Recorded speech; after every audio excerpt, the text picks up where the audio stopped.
یکم ربیع الاول ہم شاہنامہ اسلام سے اس پورے 12 دن کچھ اقتباسات پڑھنے کی کوشش کریں گے جو میرے حساب سے ایک بہترین اسلامی شعری دستاویز ہے۔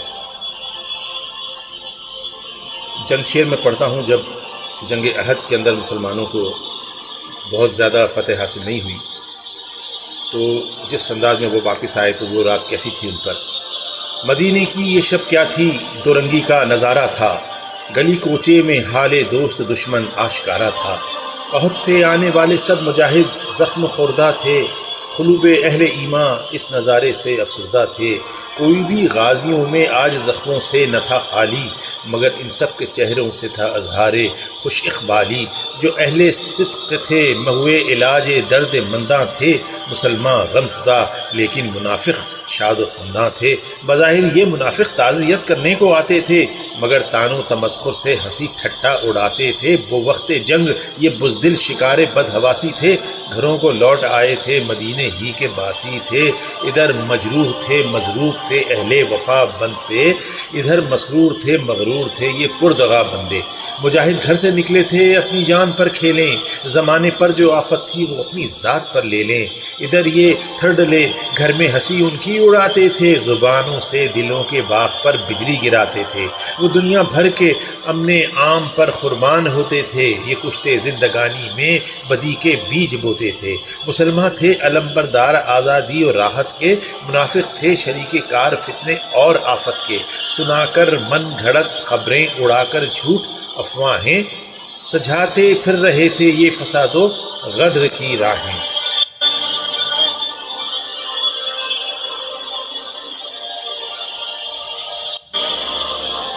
اب ہم یہ دیکھتے ہیں کہ جب حضرت ابراہیم خلیل اللہ نے خانہ کعبہ کی تعمیر کی، اس کو حفیظ جالندھری نے کن الفاظ میں پرویا ہے۔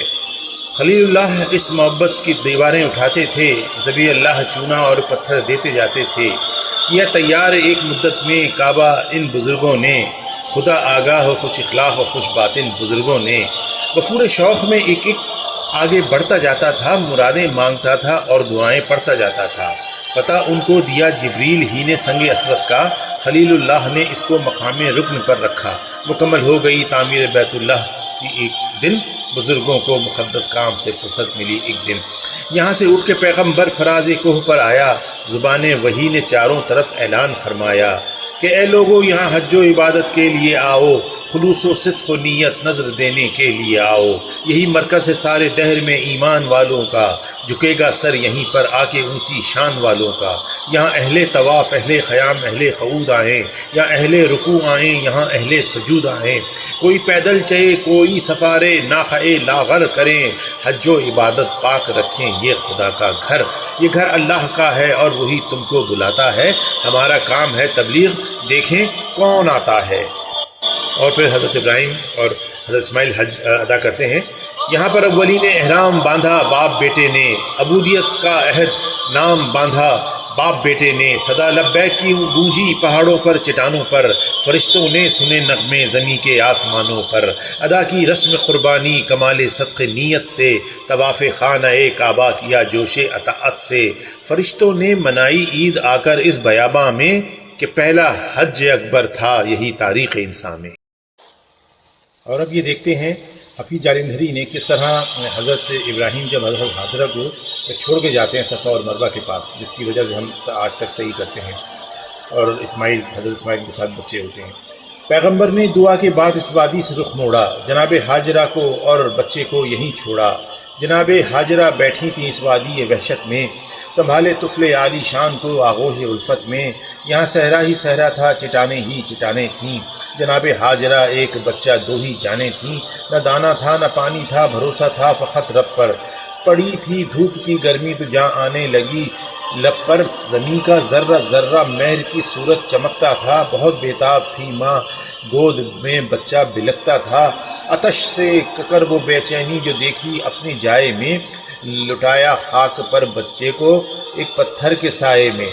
صفا و مروہ پر ہر سو تلاش آب میں دوڑیں، بلند و پست پر فکر شے نایاب میں دوڑیں، کبھی اس سمت جاتی تھیں کبھی اس سمت جاتی تھیں، خیال آتا تھا بچے کا تو فوراً لوٹ آتی تھیں، تڑپتے دیکھ کر بچے کو بڑھ جاتی تھی، بےتابی ٹپک پڑتی تھی، اشک یاس سے پانی کی نایابی، بہت ڈھونڈا نہ کچھ آثار پانی کے نظر آئے، جدھر اٹھتی تھی جھلسے ہوئے ٹیلے نظر آئے۔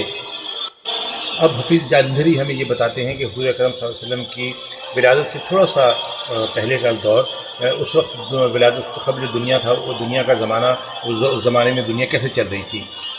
اندھیرا چھا چکا تھا ظلم کا دنیا کی ہستی پر، ہوا شیطان مسلط ہر بلندی اور پستی پر، پہاڑوں پر چڑھا شیطان زمین پر ایک نظر ڈالی، نظر آئی اسے ہر مملکت ایمان سے خالی، بہت ہی خوش ہوا ناز و تکبر اود کر آیا، ہنسا اور فخر کے کلمے زبانِ نجس پر لایا کہ میں ہوں، میں ہی ہوں، میں ہوں بادشاہ قصہ عالم کا، میرے قدموں کے نیچے تخت ہے اولاد آدم کا، زمین کو چار جانب سے میری ظلمت نے گھیرا ہے، میرے دامن کے نیچے اب اندھیرا ہی اندھیرا ہے، یہی انسان ہے کیا، وہ اسی انسان کا ڈر تھا، ازل میں سامنے جس کے میرا جھکنا مقدر تھا، انہی قدموں پہ ہے اب جو میرے سجدے کا طالب تھا، اب تک میں ہی ہوں غالب، ہوں ازل کے دن پہ غالب تھا، اگر میں راندہ درگاہ بارے ہی ہوں تو یہ بھی ہے، اگر میں قابل دوزخ ہوں ناری ہوں تو بھی ہے یہ کہہ کر تن گیا منحوس، پر پھیلا دیے اپنے مرید اور چیلے چاٹے، نام شیطان کا لگے جپنے۔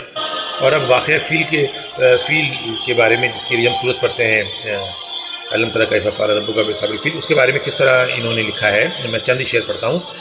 ہوئی شیطان کو اس مرتبہ بھی سخت ناکامی، تو قبضے میں کیا ایک شخص اس نے ابرہہ نامی، یہ حاکم تھا یمن کا اور حبش کی فوج کا افسر تھا، اس کے پاس خونی ہاتھیوں کا ایک بڑا لشکر، یمن میں ڈالی تھی بنیاد اس نے ایک کلیسا کی، دیا تھا حکم پوجا ہو یہاں تصویر عیسیٰ کی، مگر آئے نہ جس ڈھپے بتوں کے پوجنے والے، اگرچہ ابرہہ نے ملک پر ڈورے بہت ڈالے۔ اب کیا ہوا اس کے بعد، خانہ خدا کے خانہ وحدت کو ڈھانا ہی تھا لازم ہے، نشان حق زمانے سے مٹا دینا ہی لازم ہے، پڑا اس خوئے بد پر وار شیطان، پڑا اس خوئے بد پر وار شیطان کا بڑا کاری کہ فوراً بر ابرہہ آشرم نے کی حملے کی تیاری، ہوا تیار خونی ہاتھیوں کا ایک بڑا لشکر، چلا مکے کی جانب ابرہہ، اس فوج کو لے کر تھا آگے آگے ایک فیل سفید اس کی سواری میں، اکڑ کر ابرہہ بیٹھا تھا ایک زرعی اماری میں، رواں تھی پیچھے پیچھے ہاتھیوں پر جنگجو فوجیں، سمندر کی اندھیری رات میں طوفان کی موجیں، یہ لشکر جا رہا تھا کعبۃ اللہ کو گرانے کو۔